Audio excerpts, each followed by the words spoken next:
Pacific మహాసముద్ర గర్భంలో ఒక భయంకరమైన వాతావరణ రాక్షసుడు నిద్రలేచాడు. అది మరేదో కాదు, ఎల్ నీనో.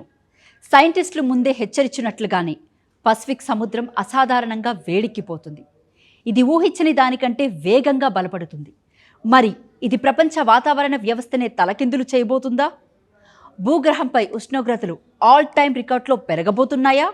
ముఖ్యంగా భారత్ లాంటి వ్యవసాయ ఆధారిత దేశాల్లోని ఋతుపవనాలపై ఎల్ నీనో ఎలాంటి దెబ్బ కొట్టబోతుంది? అమెరికా వాతావరణ పరిశోధన సంస్థ నోవా ఇచ్చిన షాకింగ్ రిపోర్ట్ ఏంటి?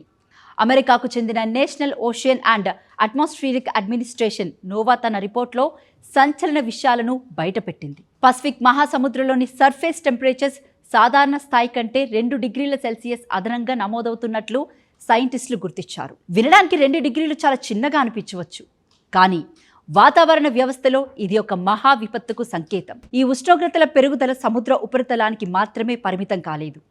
సముద్రం లోతుల్లో ఉన్న పొరల్లోకి కూడా వేడి వేగంతో విస్తరిస్తుంది. ఇలా లోతైన నీళ్లలో పేరుకుపోతున్న అపారమైన వేడి ఎల్ నీనో మరింత పెరగడానికి సహకరిస్తుంది. ఈ తాజా పరిణామాల వల్ల 1950 నుంచి ఇప్పటిదాకా నమోదైన అత్యంత బలమైన ఎల్ నీనోలలో ఇది ఒకటిగా నిలిచేందుకు 69% ఛాన్స్ ఉందని నిపుణులు వార్నింగ్ ఇస్తున్నారు. ఇక మన భారతదేశం విషయానికి వస్తే ఎల్ నీనో పేరు వింటేనే వాతావరణ శాఖ అధికారులు, రైతులు తీవ్రంగా కలవరపడతారు. ఎందుకంటే హిస్టారికల్ డేటాను పరిశీలిస్తే గతంలో నమోదైన ఎల్ నీనో సంవత్సరాల్లో భారత్లో నైరుతి ఋతుపవనాలు బాగా బలహీనపడ్డాయి. సాధారణం కంటే చాలా తక్కువ వర్షపాతం నమోదవుతుంది. సెప్టెంబర్ నాటికి వర్షాలు పూర్తిగా ముఖం చాటేసే ప్రమాదం ఉంటుంది. చివరికి కరువు వచ్చే పరిస్థితులు ఏర్పడతాయి. భారతీయ వ్యవసాయ రంగం ఇప్పటికీ 50% పైగా వర్షాధారిత సాగుపైనే ఆధారపడి ఉంది. వరి, పత్తి, వేరుశెనగ, కందులు వంటి ఖరీఫ్ పంటలకు నైరుతి ఋతుపవనాలే ప్రధాన ఆధారం.